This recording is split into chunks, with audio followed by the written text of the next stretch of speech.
Je vais pas faire de service. Les mélodies comme ça vont souvent nous pousser à faire des services, mais on ne peut pas faire de service, on peut prendre place. Quand tu prends place, tu dis à ton voisin, bienvenue au royaume des choisis. Bienvenue au royaume des choisis. Dis-lui bien, bienvenue au royaume des choisis. Peut-être que ton voisin est fâché, comme tu lui as dit ça, regarde le voisin de l'autre côté et dis-lui, bienvenue au royaume des choisis. Si tu vois que le voisin de l'autre côté aussi n'est pas content, il ne te fait pas un sourire, tu regardes le voisin de derrière ou de devant et tu lui dis bienvenue au royaume des choisis. Bienvenue au royaume des choisis. Dis-lui bien, et puis tu peux me regarder aussi, tu me dis bienvenue au royaume des choisis. Ah là j'entends ta voix qui sort un peu. Je bénis Dieu pour ce culte, je bénis Dieu pour ces instants, je bénis Dieu pour l'opportunité, le privilège et la responsabilité. Mais j'aimerais aussi bénir Dieu pour les oins qui sont ici. Lorsque je vois devant moi le pasteur Christ Vidéry, est-ce qu'on peut m'aider à honorer Dieu pour la vie de son serviteur? Et la bénédiction nous est pour vous dans le futur. Amen. J'aimerais bénir Dieu également pour la vie de mon grand frère aussi. C'est aussi un grand frère à moi, il nous a bénis par la louange et l'adoration. Je bénis Dieu pour la vie du serviteur José, pour le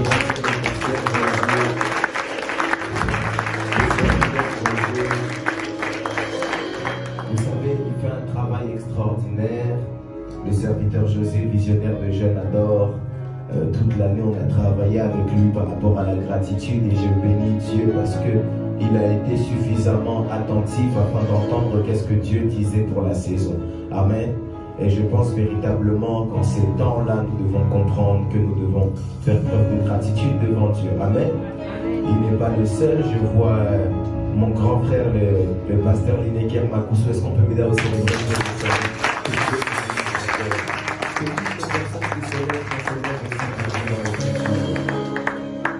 Je vois aussi la servante de Dieu, Mélance, qui m'a fait la surprise d'être là. Est-ce qu'on peut m'aider à honorer Dieu pour la puissance?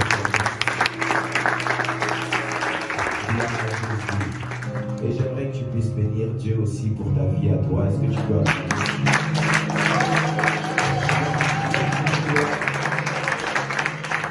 Il y a quelque chose qui vient de me choquer. Quelque chose vient de me choquer. Est-ce que je peux dire c'est quoi qui m'a choqué? C'est que même pour toi, tu applaudis jalousement. Même pour toi, tu n'acclames pas bien Dieu. Est-ce que tu peux acclamer Dieu pour ta vie?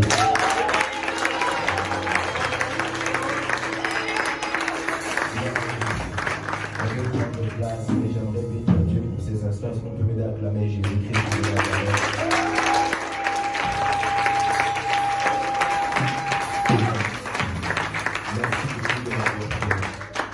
Merci beaucoup. Alors, de par son esprit, je m'en vais rapidement dans les Écritures afin de vous partager quelque chose. Alors, notre thème de l'année 2020, notre thème 2021, en ce mois de décembre, avec le Royaume des Choisis, on est vraiment au commencement, c'est notre deuxième culte. C'était bonne nouvelle, bonne nouvelle, bonne nouvelle. Regarde ton voisin, dis à ton voisin bonne nouvelle. Bonne nouvelle. Alors j'avais au premier culte, le 11 décembre, pour ceux qui étaient là, j'avais expliqué en long et en large qu'est-ce qu'était la bonne nouvelle. Quand on parle de l'évangile, c'est la bonne nouvelle. L'évangile n'est pas le fait d'accabler les gens, l'évangile n'est pas le fait de montrer la peur, l'évangile n'est pas prêcher l'enfer, mais l'évangile c'est prêcher Jésus-Christ ressuscité, mort à la croix pour nous afin qu'on puisse hériter du salut. J'expliquais que la bonne nouvelle c'était que dans l'ancienne alliance, on montrait beaucoup les efforts que les hommes faisaient pour s'approcher de Dieu, mais par Jésus, l'effort ne vient plus des hommes, mais l'effort vient de Dieu lui-même pour sauver l'homme. Amen. Amen. J'ai expliqué que tous ceux qui faisaient des efforts pour être plus proches de Dieu ou gagner Dieu, est-ce qu'on peut me fermer le portail là-bas s'il vous plaît? Tous ceux qui faisaient des efforts pour gagner Dieu ou réussir avec Dieu, ces personnes-là ne réussissaient pas. À chaque fois, ils avaient quelque chose qui les emmenait vers l'échec. Parce qu'il est impossible à l'homme de plaire à Dieu. Impossible. Mais c'est au travers de la croix de Jésus qu'on devient bon devant les hommes. Amen. Et bon devant Dieu. J'avais pour texte de base, si je ne me trompe pas, Galates chapitre 5 au verset 4, où je dis, si je vais le lire pour nous tous, Galates chapitre 5 au verset 4, et 5 verset 4, vous êtes séparés de Christ, vous tous qui cherchez la justification dans la loi, vous êtes déchus de la grâce. Parce qu'en réalité, la justification, c'est le fait d'être juste. Et il est impossible d'être juste en dehors de la grâce. Il est impossible d'être juste devant Dieu en dehors de ce que Dieu lui-même désire. Il est impossible d'être juste devant Dieu en dehors de Christ. Quelqu'un me suit? C'est par Christ que nous sommes justifiés. C'est pourquoi le salut d'ailleurs ne vient pas par nos œuvres, mais le salut vient par notre foi en Christ. Et notre foi en Christ, elle nous poussera à poser des œuvres. Parce qu'apôtre Paul est en train de dire qu'une foi sans œuvre est une foi morte. Quelqu'un me suit? Alors ça, c'est juste donner ce qu'on a dit il y a 2 semaines. Mais la bonne nouvelle ne se résulte pas à dire simplement que Jésus-Christ est venu et est ressuscité, il est mort ressuscité pour nous. Mais la bonne nouvelle se résulte à dire que Jésus est venu aussi. Et au-delà de la résurrection, Jésus veut que tu vives bien. Amen. Quelqu'un ne m'a pas saisi, peut-être qu'il pensait que je le disais à son voisin. Je disais que la bonne nouvelle ne se résume pas et ne s'arrête pas à dire que Jésus est venu, il est ressuscité pour qu'on puisse aller au royaume des cieux. Mais la bonne nouvelle se continue en disant qu'au-delà de ça, Dieu veut que tu vives bien sur la terre. Amen. Quelqu'un pense toujours que je le dis à son voisin. Alors je vais le répéter une dernière fois. Dieu ne veut pas simplement que tu puisses aller au ciel. Dieu ne veut pas simplement faire de toi son épouse. Mais Dieu veut que tu sois bien. Amen. La volonté de Dieu, la Bible dit, c'est qu'on puisse être prospère à tous égards, comme prospère notre âme. Or, l'âme, c'est lorsqu'on parle du domaine du salut, parce que c'est le salut, c'est pour l'âme, notre âme qui vit le salut éternel. Ok, quelqu'un me suit? Et une fois que notre âme a le salut, la bonne nouvelle, c'est que Dieu veut que tu puisses prospérer à tous égards. Lorsqu'on parle de prospérer à tous égards, on parle comment le dire, d'être bien, de ne pas être dans la souffrance, de ne pas être dans la difficulté, de ne pas être dans le problème, de ne pas être dans la suffisance, mais de tout avoir selon nos désirs.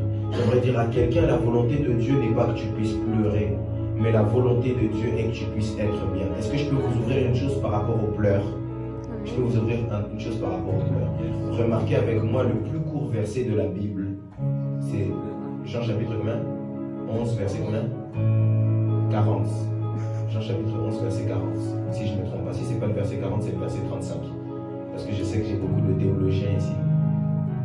C'est le verset 40 ou le verset 35. La Bible dit Jésus pleura. C'est le plus court verset de la Bible. Mais de la même façon, les gens qui ont décidé d'écrire la Bible ont rendu les pleurs de Jésus minimes. C'est la même chose qu'il en est pour toi. Amen. Il y a un temps peut-être où tu vas pleurer, mais ce temps-là doit être minime. Imaginez toute la Bible, imaginez tous les versets qui se trouvent dans la Bible, mais Jésus pleura est le plus court verset de la Bible. Tout ça pour dire que en fait, des moments de pleurs peuvent exister, mais ils ne doivent pas avoir d'importance. Des moments de pleurs peuvent exister, mais ils doivent être minimes. Dieu, quand Jésus parle, il dit l'Esprit du Seigneur est sur moi, il m'a oint, pas simplement pour annoncer la bonne nouvelle, mais vous remarquerez que par la suite, c'est pour changer les situations, pour emmener quelqu'un qui est dans un mauvais état à un bon état. Quelqu'un peut dire avec moi, je serai dans un bon état. Dis-le bien, je serai dans un bon état. Pour emmener quelqu'un qui est dans la difficulté à la facilité, pour emmener quelqu'un qui est dans le pleur à des rires, pour emmener quelqu'un qui est dans la souffrance à la joie, pour amener quelqu'un à un nouvel état.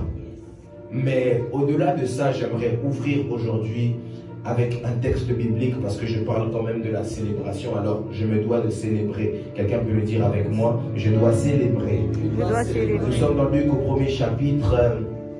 Je parle de Zacharie. Je vais parler de la grâce parce que ces derniers temps, Dieu me pousse beaucoup à parler de la grâce.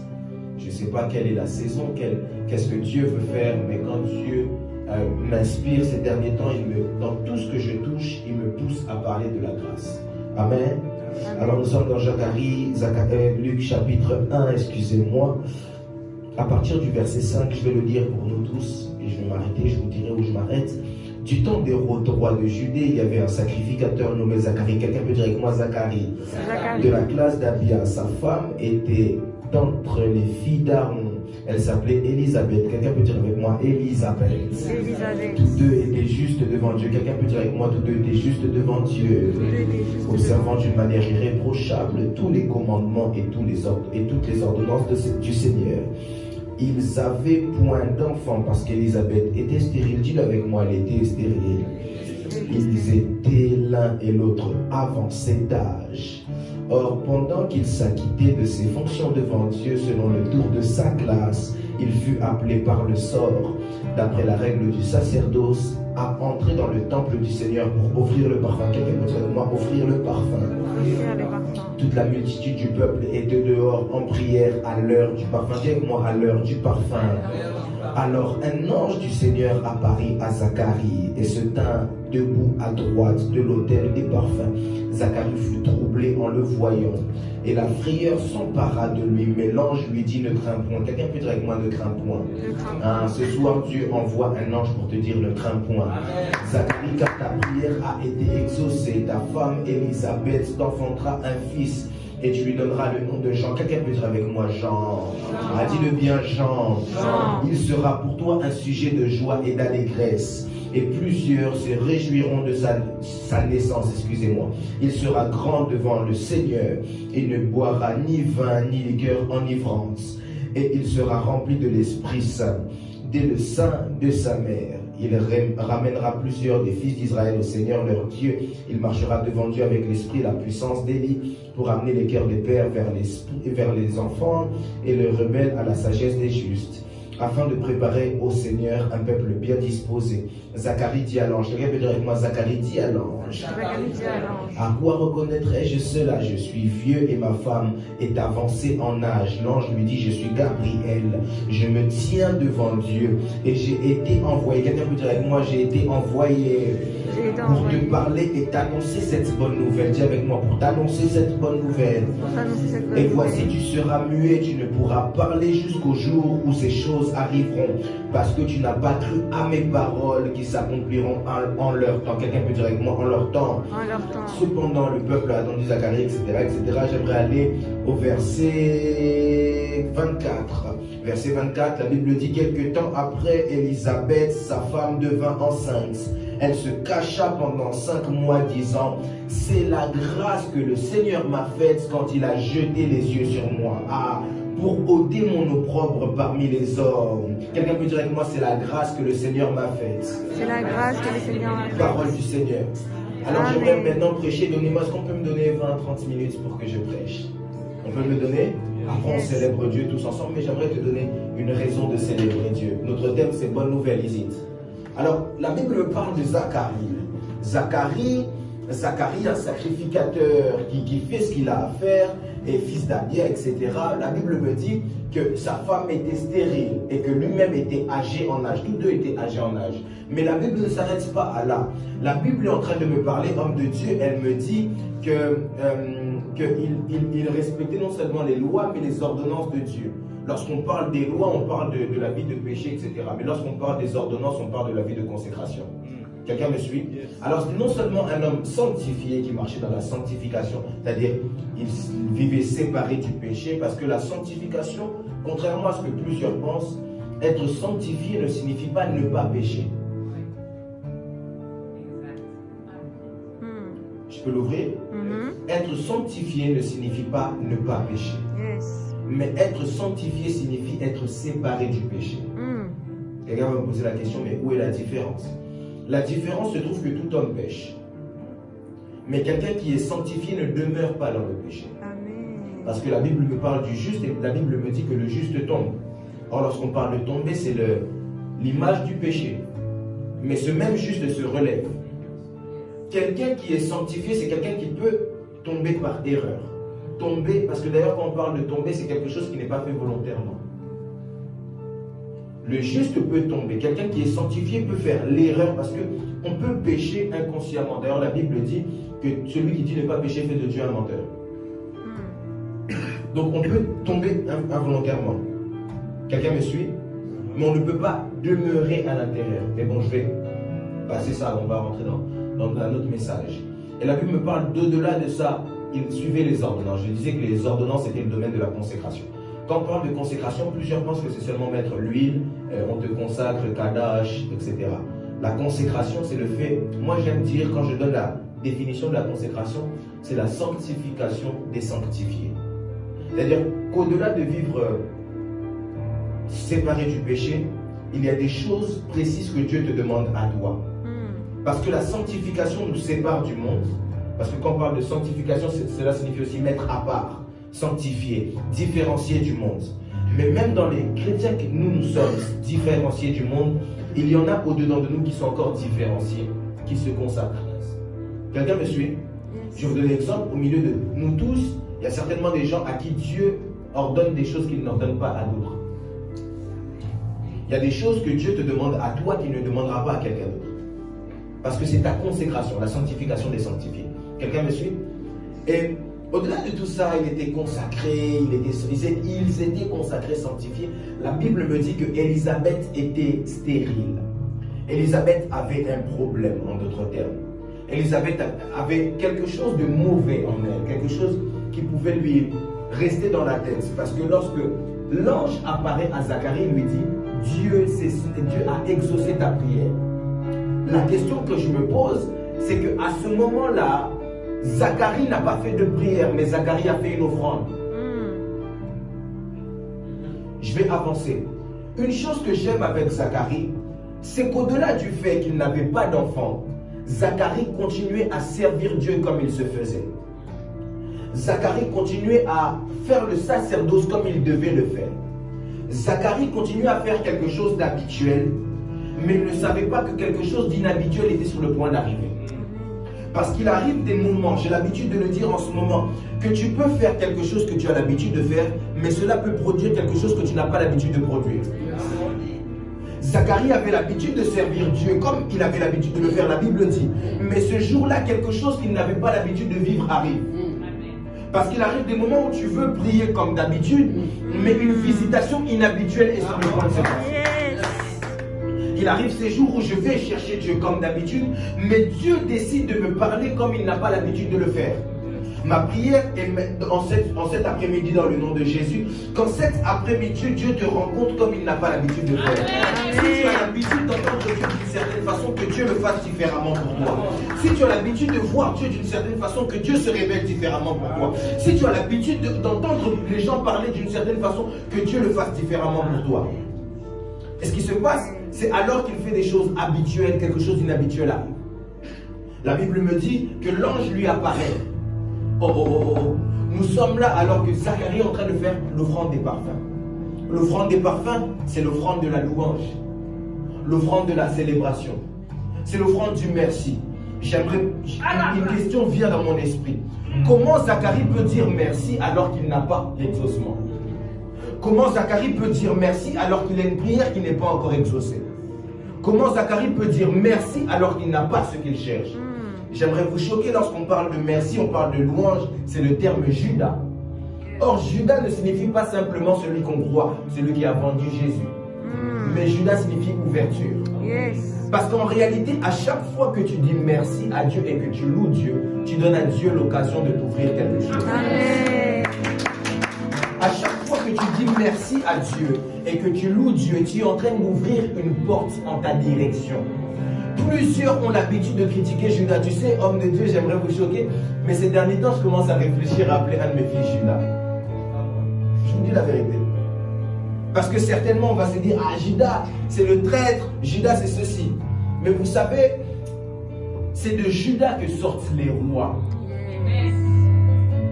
Plusieurs cherchent à être les Joseph de sa famille, je le disais en live, je crois, avant-hier. Mais vous ne savez pas que Joseph emmène le peuple d'Israël en captivité. Mais c'est Lévi qui fait sortir le peuple d'Israël en captivité. Et c'est Judas qui vient garder le peuple d'Israël. Joseph, c'est bien. Judas, c'est bien aussi. Lévi, c'est bien aussi. Judas, il faut que lorsque Jésus vienne sur la terre, il ne passe pas par n'importe quelle tribu, mais il passe par l'ouverture. Parce que Judas fait entrer dans les destinées. Lorsque Jésus doit accomplir la volonté de le dessein de sa venue sur terre, Dieu ne passe pas par n'importe quel homme, mais il passe par un homme qu'on appelle Judas pour le vendre. En réalité, la vente, plusieurs refusent cela, mais la vente de Jésus par Judas, c'est l'entrée vers la porte de sa destinée. Parce que Jésus n'est pas venu sur la terre pour rester avec nous, mais Jésus est venu sur la terre pour être sacrifié à la croix. Et personne de tous ceux qui étaient là n'était capable de le faire entrer dans sa destinée. Mais il fallait qu'une ouverture puisse se faire, Judas. Alors qu'il est en train de dire merci à Dieu, louange, l'autel des parfums, la Bible dit que l'ange vient. Vous savez pourquoi parfois les anges ne vous apparaissent pas? Parce que vous n'êtes pas ouverts. Parfois toutes ces choses ne nous arrivent pas parce que nous ne sommes pas suffisamment ouverts. Et la chose qui ouvre les choses, c'est la louange. C'est pour ça même dans la prison, c'est par la louange que les portes se sont ouvertes. Amen. Quelqu'un peut dire avec moi louange. Louange. Dis-le bien louange. Louange. Dis-le bien louange. Louange. J'aimerais en fait te pousser à changer ta façon de louer Dieu, de dire merci à Dieu. Parce qu'à chaque fois quand tu loues Dieu, Dieu ouvre quelque chose pour toi. C'est pourquoi alors qu'il est en train de dire merci pour quelque chose qu'il n'avait pas, l'ange lui apparaît. Et l'ange lui apparaît et lui dit, Dieu a exaucé ta prière. La question que je me pose, de quelle prière est-ce que cet ange parle? Et aussitôt, Zacharie lui dit, c'est impossible. C'est impossible. J'aime une chose, c'est que Zacharie signifie une chose. Est-ce que je peux vous dire qu'est-ce que Zacharie signifie? Yes. Je peux vous dire? Oui. Dites-moi, dis-moi. Dis-moi. Alors, Zacharie signifie souvenir. L'ange lui dit, Dieu a exaucé ta prière. Or, Zacharie signifie souvenir. Mais Zacharie n'est pas seul, Zacharie est le mari d'Élisabeth. Et Élisabeth, Elisheva en hébreu signifie trois choses. Est-ce que je peux vous les dire? Quelqu'un peut me dire, dis-nous? Alors, Elisheva signifie premièrement, mon Dieu est excellent. Premièrement, parce que Élie c'est Dieu, elle, Dieu, Sheva 7, le chiffre 7 c'est le chiffre de l'excellence. Parce qu'en hébreu, chaque chiffre a une valeur significative et une valeur numérique, ok? Et ce qui se passe, c'est que le chiffre 7 c'est aussi Befa, qui signifie maison. Et Elisheva signifie aussi mon Dieu et ma maison sur laquelle je suis bâti. Quelqu'un me suit? Mais Elisheva ne signifie pas simplement ça. Elisheva signifie aussi mon Dieu et ma promesse. Alors il y a une chose qui s'est passée, c'est que Dieu s'est souvenu qu'il a fait une promesse aux gens de sa maison. Et il ne pouvait pas être parfait s'il n'accomplissait pas cette promesse. Est-ce que je peux vous dire c'est quoi la promesse? Il n'y aura pas de femme stérile dans ma maison. Amen. La bonne nouvelle, c'est que Dieu envoie devant toi un ange maintenant pour te dire que Dieu est sur le point de répondre à ta prière. Ah, la bonne nouvelle est que Dieu envoie un ange devant toi maintenant. Parce que quelqu'un va se dire, c'est qui cet ange? Vous savez, lorsqu'on parle d'ange, En grec, c'est le terme malak, qui signifie en messager.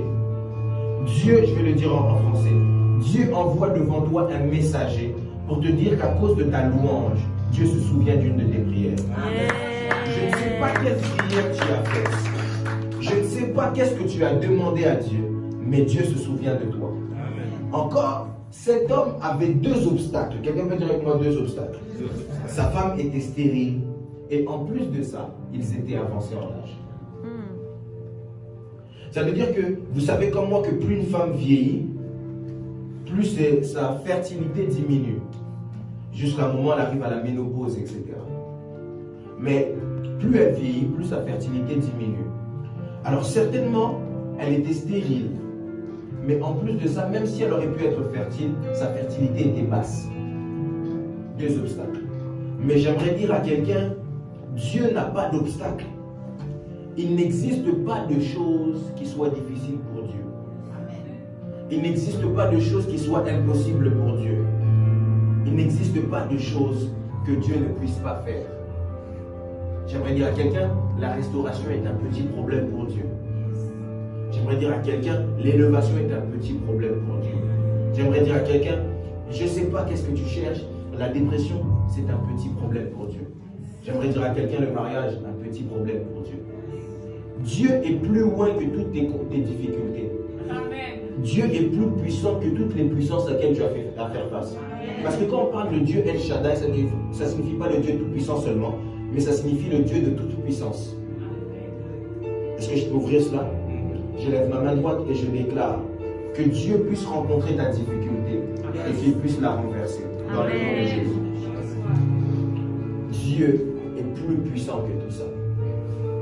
Dieu peut le faire, tout ça. Dieu est capable d'exaucer tout ça. Mais une chose que j'aime le plus, c'est que pendant que l'ange parle à Zacharie, Zacharie me dit, comment est-ce que je vais reconnaître toutes ces choses? Comment est-ce que je peux faire pour toutes ces choses? L'ange me dit, moi, je suis celui qui me tient devant l'Éternel. Tu deviendras muet. Vous savez pourquoi il est devenu muet? À cause de son incrédulité. L'incrédulité te poussera à ne plus parler. À chaque fois quand tu es incrédule, tu ne parleras pas. Mais quand tu vois ce que Dieu fait, c'est là que tu peux commencer à parler. C'est pourquoi ne t'étonne pas si les gens autour de toi ne parlent pas de Jésus. C'est parce qu'ils sont encore incrédules, ils n'ont rien vu. Mais à chaque fois que tu verras Dieu, tu commenceras à parler. Je prie que Dieu vous rencontre, que Dieu vous exauce, afin que vos bouches puissent s'ouvrir. Amen. Ah, je pense que tu penses que je parle à ton voisin. Je disais, je prie que Dieu vous rencontre, afin que vos bouches puissent s'ouvrir. Amen. Et ce qui se passe, il me dit, moi, je me tiens devant l'Éternel pour t'annoncer cette bonne nouvelle. Je vais dire à quelqu'un, moi, j'ai prié Dieu pour vous annoncer cette bonne nouvelle. Amen. Je me suis posé et j'ai cherché Dieu pour vous annoncer cette bonne nouvelle. Je ne sais pas pour qui c'est, qu'est-ce que c'est. Peut-être quelqu'un, c'est comme il y a beaucoup de jeunes, peut-être nous sommes à la période où tout le monde cherche une alternance. Peut-être que c'est une alternance. Peut-être quelqu'un cherche à avoir son permis. Peut-être quelqu'un cherche une maison. Peut-être quelqu'un cherche la... Je ne sais pas qu'est-ce que tu cherches. Mais je prie Dieu que Dieu puisse te le donner. C'est la bonne nouvelle que j'ai pour toi. La bonne nouvelle que j'ai pour toi, c'est que Dieu ne te voit pas dans la difficulté. Amen. Est-ce que je peux avancer? Yes. Il lui dit, vous l'appellerez Jean. Jean, qui signifie grâce. Jean signifie grâce. Dieu a fait grâce. Et il lui dit, ce sera un sujet de joie pour tout le monde. Il donne des détails, ce sera un nazir, il ne pourra pas boire, il ne pourra pas toutes ces choses, il donne tellement de détails. Mais ce qui me choque le plus, c'est ce que je peux vous dire, c'est quoi? C'est la phrase que Élisabeth dit dans le verset 25. J'aimerais que quelqu'un puisse le prendre. Elle parle de sa grossesse.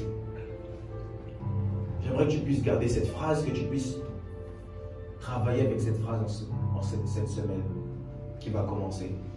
La Bible dit, c'est la grâce que le Seigneur m'a faite quand il a jeté les yeux sur moi pour ôter mon opprobre parmi les hommes. Élisabeth ne dit pas ça n'importe quoi, mais elle dit ça au 5e mois. Or, le chiffre 5, c'est le chiffre de la grâce. Et au 5e mois, elle dit, c'est la grâce que le Seigneur m'a faite quand il a jeté les yeux sur moi pour ôter mon ombre parmi les hommes. J'aimerais vous dire une chose. Souvent, les choses qui tourmentent nos cœurs sont des opprobres que nous avons devant les hommes. Mais lorsque Dieu nous regarde, le résultat de Dieu, c'est qu'il nous fait grâce. J'élève ma main droite et je prie que le regard de Dieu puisse se poser sur toi. Amen. Et que la grâce puisse être ton partage. Amen. Qu'à cause de ta façon de louer, que Dieu te regarde et qu'il te fasse grâce. Amen. Je ne sais pas qui je suis en train de l'annoncer, mais j'annonce cela dans le nom de Jésus. Amen. Que le regard de Dieu puisse se poser sur toi et qu'il te fasse grâce. Au nom de Jésus. Est-ce qu'on peut se lever? J'avais dit que j'allais prendre 20, 25 minutes, 30. Je ne veux pas déborder. Tu vas dire à Dieu, Seigneur, que ta grâce me localise. Est-ce que je peux dire quelque chose à quelqu'un? À chaque fois où les gens vous condamnent, à chaque fois où les gens vous accusent, ils vous rendent éligibles à la grâce de Dieu. Cette femme attrapée en flagrant délit d'adultère, Jésus ne la voyait pas. Mais c'est à cause des scribes et des pharisiens que Jésus a prêté son attention sur elle. J'aimerais dire à quelqu'un, à cause des accusations qui se font sur toi, c'est là que Jésus m'a posé son attention sur toi. Amen. Je prie et je déclare que Dieu pose son attention sur toi. Amen. Que Rabouni puisse poser son attention sur toi. Amen. Que la grâce de Dieu, le chanan de Dieu puisse poser son attention sur toi. Yes. Vous savez une chose que j'aime avec la grâce, c'est que la grâce nous rend privilégiés. La grâce nous rend choisis de Dieu. La grâce nous fait devenir des préférés de Dieu. Est-ce que je peux vous choquer? Yes. Saint-Esprit de Dieu, merci. La Bible me parle d'un homme qui se présente comme le disciple que Jésus aimait le plus. Il s'appelle comment? Jean. Je disais que Jean signifiait grâce. Le fait que Dieu va te favoriser aux autres, le fait que Dieu va te mettre devant les autres, le fait que lorsqu'on devra choisir 5 personnes, ce sera toi et pas un autre, c'est parce que tu t'appelles grâce. Yes. À partir de maintenant, laisse que grâce puisse être ton nom. Ah, yes. Que la grâce puisse être le parfum qui te revêtit. Yes. Que la grâce puisse être la veste qui te revêtit. Oh, je ne sais pas qui je suis en train de l'annoncer, mais ma prière est que la grâce soit ton partage. Amen. Élève ta main, dis à Dieu, Seigneur, que ta grâce devienne mon parfum. Dis à Dieu que la grâce puisse me revêtir. Que ta grâce puisse me revêtir. Que la grâce puisse me revêtir. Après, on va partir dans un moment de louange. Mais j'aimerais d'abord que tu puisses dire à Dieu que la grâce puisse me revêtir. Prie Dieu, j'aimerais t'entendre prier. J'aimerais t'entendre prier. J'aimerais t'entendre prier. Le Kaladabaya, l'Osi Panegere, Alomeni Panegere, les Ade, Eva, Eva, Anime de Christ, Maïne, Maïne, Maïne, Dieu des esprits,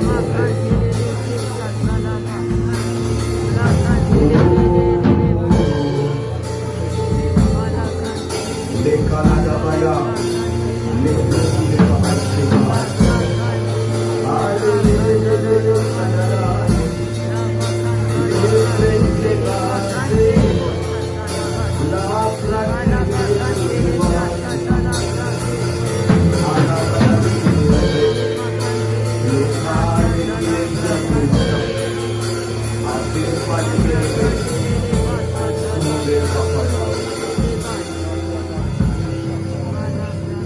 je vais faire une chose. J'aimerais que je prie pour toi rapidement pour qu'une grâce particulière puisse t'accompagner en cette nouvelle année qui va commencer. Avant juste devant, je vais juste te toucher rapidement. Ça va être